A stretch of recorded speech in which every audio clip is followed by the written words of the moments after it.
خواتین و حضرات، ہم نے اسکلز کے بارے میں بات کر لی. ہم نے یہ بات بھی کی کہ خوش قسمت ہوتے ہیں وہ لوگ جن کا ذریعہ معاش ان کا شوق ہوتا ہے، ان کی ہابی ہوتی ہے. اس کی وجہ یہ ہوتی ہے کہ جب آپ اپنے پیشن کو مونیٹائز کر پائیں تو پھر آپ کا کام کرنے کا دل بھی کرتا ہے، آپ کا ایکسٹرا ٹائم لگانے کا اپنے کام میں دل بھی کرتا ہے. You go at length to learn the new advancement evolution in the skill in the software you want to pursue your career with. لیکن ایک امپورٹنٹ سوال، اور وہ یہ کہ اپنی اسکل کو پریکٹس کیسے کیا جائے، اپنی اسکل کو پالش کیسے کیا جائے، اپنی اسکل کو ایڈوانس کیسے کیا جائے. کیونکہ ہم نے یہ بات بھی کی کہ آئے دن ٹیکنالوجی ایولیوشن اتنی ریپڈ پیس پہ آ رہی ہے کہ اگر آپ پرانا ہی لرنڈ اسکل پہ رہ گئے اور آپ نے اپنے آپ کو ٹیکنالوجی اسکل میں امپروو نہیں کیا تو you will be gone and out. So it is very important کہ آپ اسکل کو پریکٹس کرتے رہیں، اس پہ امپرومنٹ لے کے آئیں. بیکاز جو ایڈوانس ہوتے ہیں اپنی اسکل میں وہ ان پروجیکٹس کو بھی انڈرٹیک کر سکتے ہیں جس میں بڈ کی کوانٹٹی لمیٹڈ ہوتی ہے. بیکاز ہر کوئی اسکل سیٹ امپروو نہیں کرتا، اور یہ ایک کمپیٹیٹیو ایڈوانٹیج ہے جو میں ہمیشہ آپ کو بتاتا رہا ہوں کہ جب آپ اپنی اسکلس کو ایڈوانس کریں گے تو اس کا مطلب ہے کہ آپ ان پروجیکٹس کو بھی بڈ کر سکتے ہیں، ان پروجیکٹس کو بھی سکسیزفلی کمپلیٹ کر سکتے ہیں جس میں کمپٹیشن کم ہے، بیکاز آپ کی مہارت ہے اس پہ. تو جناب، اسکل کو کیسے پریکٹس کیا جائے؟ جیسا کہ آپ کو پتہ ہے کہ میں ایک گرافک ڈیزائنر ہوں، اور میں نے گرافک ڈیزائننگ کی کوئی فارمل ایجوکیشن، کمپیوٹر ایجوکیشن نہیں لی ہوئی. All I have done over a decade, اور یہ بڑا لمبا عرصہ ہے، 1 دہائی 10 سال صرف پریکٹس.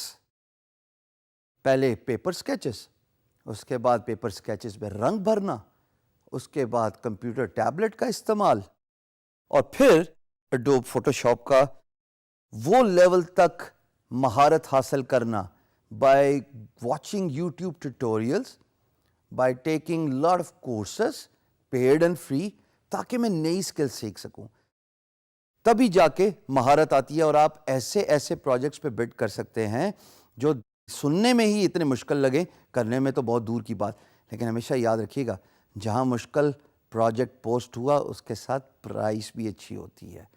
میں کیا کرتا تھا خواتین حضرات؟ When I was growing up and I was learning the art of computer graphic designing, I used to watch the YouTube tutorials.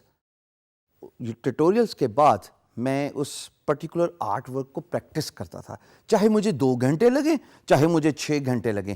لیکن ایک وعدہ میں اپنے آپ سے ضرور کرتا تھا، اور وہ یہ کہ جب ایک دفعہ ٹیٹوریل دیکھ لیا، بھلے ایک دفعہ دیکھا یا 10 دفعہ دیکھا، جب پریکٹس کرنا شروع کیا اس کام کو تو دوبارہ ٹیٹوریل نہیں دیکھوں گا. یہ اپنے آپ سے وعدہ تھا. اس سے ہوتا کیا ہے؟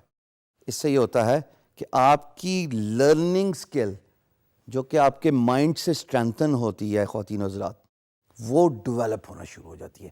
And once the learning skill develops, automatically آپ کی جو پروفیشنل اسکل ہے وہ ایڈوانس ہونا شروع ہو جاتی ہے. بیکاز آپ کو پتہ ہے کہ اگر میں نے ایک ویڈیو دیکھی اور اپنے آپ سے وعدہ کیا کہ میں اس ویڈیو کو ریپیٹ کروں گا، دوبارہ کام کروں گا، چاہے وہ ویب ڈیولپمنٹ ہو، چاہے وہ گرافک ڈیزائننگ ہو، چاہے وہ انجینئرنگ ہو، چاہے وہ data entry who, so and so forth.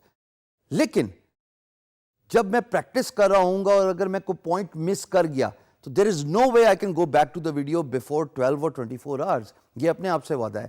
یہ جو آپ سیلف اسیسمنٹ کرتے ہیں اپنی، اور اپنے آپ کو سیلف امپریزمنٹ میں رکھتے ہیں، یہ بہت ضروری ہے. یہ آپ کی لرننگ اسکل ڈیولپ کرتا ہے، یہ آپ کی نالج گریبنگ اسکل انہینس کرتا ہے کہ جناب میں نے 1 دفعہ یا 10 دفعہ جب ویڈیو دیکھنی ہے تو میں نے اتنے غور سے، اتنی کنسنٹریشن سے اس ویڈیو پہ فوکس کرنا ہے، کیونکہ جب میں کام کروں گا تو there is no way I am going to go back to that video. تب تو پھر چیٹنگ ہوگی نا. یہ جب آپ پروسیس ریپیٹ کرتے ہیں، اس سے آپ کی اسکل پریکٹس ہوتی ہے. And then you improve your learning skill as well, کہ جناب میں جو دیکھ رہا ہوں اس کو مجھے کنسنٹریشن سے دیکھنا ہے کیونکہ جب میں کام کروں گا تو I can not watch the video again before 12 or 24 hours. Try doing this. It has worked for me. Inshallah, it will work for you as well.